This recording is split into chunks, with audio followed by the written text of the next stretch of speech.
vrejmë që në shumë komuna tashmë kthyer në margjina, në kuptimin e humbjes së madhe elektorale. Partia Demokratike e Kosovës humbi pasionin e saj Mitrovicën, dihet që nga atje vjen kandidati për kryeministër nga kjo parti politike. Ndërkaq e ruajti Prizrenin dhe Ferizajin, dy komuna të tjera që janë dy komuna të nda në Kosovë pas kryeqytetit. Ndërkaq Aleanca për Armërinë e Kosovës në anën tjetër mbajti bastionet e saj. Dhe kjo është shumë e rëndësishme sepse Aleanca synon që të ruajë mbijetesën e skenën politike, gjithmonë duke e koncentruar fuqinë politike në rajonin e Dugajgjinit, atje ku zoti Haradinaj ka folen kushtimisht. Lëvizjave të vendosur në anën tjetër ka më shumë gati të dyfishuar fuqinë e pushtetit lokal. Kishte 4 komuna në qeverisje deri në këto zgjedhje, tashmë ka 7. Dhe ishte shumë pranë edhe në disa komuna të tjera që të arrinte rezultate të këndshme. Por edhe lëvizjave të vendosur ka bërë lëshime, sikundër edhe besoj edhe ka marrë mësime të duhura në lidhje me mënyrën se si duhet bërë pushteti lokal. Fatkeqësisht ndonjëherë ky subjekt politik sikur mjaftohet me figurën e kryeministit Kurti, por i njëjti nuk mund të shpërndahet në 100 vende. Natyrisht që kjo ishte do të thoya edhe pika e tij e dobët në gjatë fushatës. Ai koncentrua shumë në Mitrovicë dhe la shumë zbrasira pastaj në Prizren në Prishtinë, që nuk u përkthyem në sa president për lëvizjen e vendosur. Kjo ishte panorama, por a na ndihmon ambasador Çeku kjo panoramë lokale për të zgjidhur krizën më të rëndë dhe të gjatë që nga shkurti që nuk po bëjnë dot qeverinë?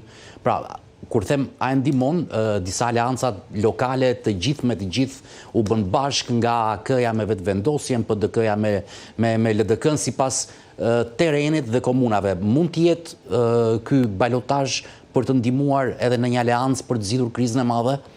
Shiko, në një farë mënyrë të gjithë këto rezultate ishin një lloj pasqyre e rezultateve të muajit shkurt, pra të bilancit edhe të balancës mes dy bloqeve themi politike. Në njërin anë vetvendosin dhe në anën tjetër partitë e opozitës. Pra, me pak ndryshime nuk është se pati ndonjë përmbysje të rezultatit pro Kurtit apo kundër Kurtit. Paka shumë secila palë ruajti votën e saj, dhe kjo në aspektin e menaxhimit lokal është pozitive, sepse ka një pluralizëm të shtrirjes së pushtetit, siç e përmendëm, kurse në aspektin e zgjidhjes edhe të kalimit të këtij ngërshi që është tani, krijon pikpyetje të mëdha, sepse nëse do të kemi të njëjtat rezultate si sot, edhe pak kohë, pak javë më vonë ose pak muaj më vonë kur do bën zgjedhjet, atëherë e gjithë kjo vjen në një cikël të mbyllur krize që nuk del, pra një cikël pa rrugdalje. Dhe në këtë lexim që i bëj unë, jo vetëm unë edhe të tjerët, ka ndrojen që kriza e përfaqësimit në nivel qendror do vazhdojë. Dhe këtu është një pikpyetje tjetër, sjellja e liderëve të partive politike opozitare kryesisht, të cilat, siç e tha edhe kolegu dhe miku nga vllai jon nga Prishtina, nuk është se kanë arritur ato objektivat që duheshin. Në një farë mënyrë, ironikisht mund të themi që i vetmi fitues është Ramush Haradinaj, që ka ruajtur votat e veta siç i kishte dhe nuk është se kishte pretendime më shumë. Kurse të tjerët kanë humbur, për shembull Lidhja Demokratike e Kosovës ka fituar Prishtinën, por për të qenë sinqert, humbi bastionin e saj për 28 sa vitesh fush Kosovën. Për të qenë sinqert, është përparim Rama që e mbajti, themi, LDK-n pa kaluar në opozicion. Edhe për një mandat tjetër. Dhe ishte fushat e tij, dhe këtu unë mendoj që ka nevojë për një lexim të situatës brenda partive politike, qoftë në LDK, qoftë në PDK, për të parë se a i kanë fuqitë dhe mundësitë për të ballafaqëruar me Kurtin në zgjedhjet të parakohshme elektorale, apo duhet që të bëjnë një analizë të thelluar për të parë se ku i kanë defektet dhe ku mund të kenë mundësitë për të përmirësuar situatën.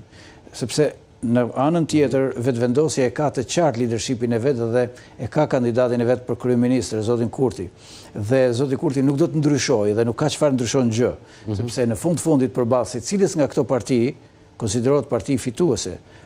Paçka se në raport me mazhorancën parlamentare atij i nevojitet të ketë një mbështetje, të ketë parti tjera. Këto dy parti, sidomos Lidhja Demokratike dhe PDK-ja, dhe PDK-ja duhet të analizojnë se si do të sillen në një situatë të zgjedhjeve të parakohshme, duket që kanë mangësi në leadership, kanë nevojë për ta përforcuar leadershipin e tyre, ndoshta edhe qasja e tyre duhet jetë pak më ndryshe. Kjo është një çështje që duhet marrë në konsiderat. Nuk mjafton të rish për krah fituesit në Prishtinë dhe të thuash që ne fituam Prishtinën kur ti e di shumë mirë se si parti politike ke ceduar 2 hapa më tutje në Fushë Kosovë, në Obiliqe, në ca zona të tjera, pra nuk ke marrë atë që duhet merrje. Pra LDK duhet kishte rritje në këtë rast, duhet kishte një rritje shumë më të madhe, jo të kurrë siç u përmend këtu. Në anën tjetër, PDK-ja e humbi Mitrovicën e Jugut sepse për hir të së vërtetës e gjithë makineria shtetërore u përqendruar në Mitrovicën e Jugut dhe vetë kryeministri Kurti ishte më shumë në Mitrovicë sa në Prishtinë. Dhe u pas një bast politik i zotit Kurti për ta marrë me çdo çmim Mitrovicën e Jugut, edhe madje është shumë qesharake të lexosh komente ku thuhet që e fituam e shpëtuam Mitrovicën e Jugut nga ndikimet nga serbët. Jo, aty shqiptarë ishin të dy palët që konkuronin në fakt, dhe cila do paqet fitonte, prap shqiptar do të ishte, qoftë ai i vetëvendosjes, qoftë ai i PDK-s. Betejë e vetëvendosjes, nëse do të diskutuar kështu, është me pjesën tjetër, është me veriu ku të gjitha komunat i morën serbët. Në këtë pikë është zero konkluzioni. U kthyer në situatën e para ca vitesh.